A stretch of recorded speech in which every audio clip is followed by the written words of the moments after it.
Welcome back, and thanks for tuning in for this week's video on one of the most useful books in my library of scholarly resources, The Birth of Satan by Professors Tina Wray and Gregory Mobley. This book is jammed with crucial contextual history about how, when, and why the character of Satan evolved in the ancient literature of Second Temple Judaism. This understanding is absolutely crucial for a proper understanding of the devil's legacy. Why does context matter so much?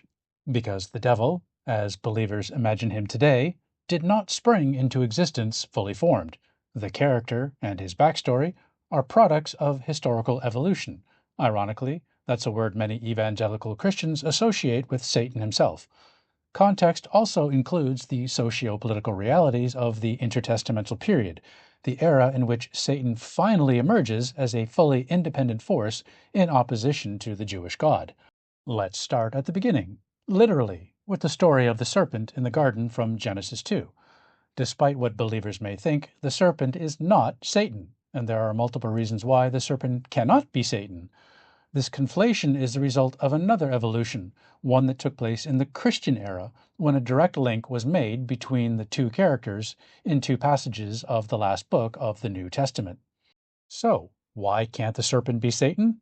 First, the garden narrative draws from early Near Eastern serpent traditions, including the Epic of Gilgamesh, where the serpent is not evil. Indeed, serpent imagery is positive in Asian theologies. Second, Satan as a character does not appear until the Book of Job, written during the Second Temple period around the 5th century BCE. The serpent therefore predates Satan's literary creation, and since Gilgamesh predates Genesis by nearly 2,000 years, they cannot be the same entity.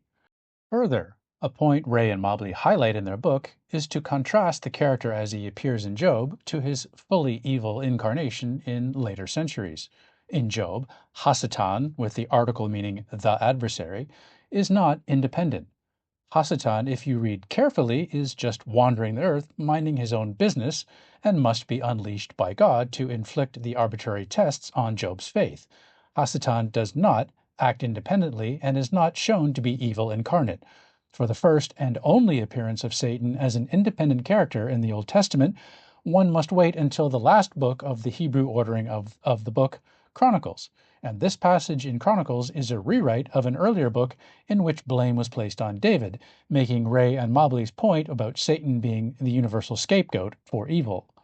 The Satan familiar to modern audiences is largely a product of the intertestamental period, an era marked by apocalyptic anxiety and an explosion of speculative literature.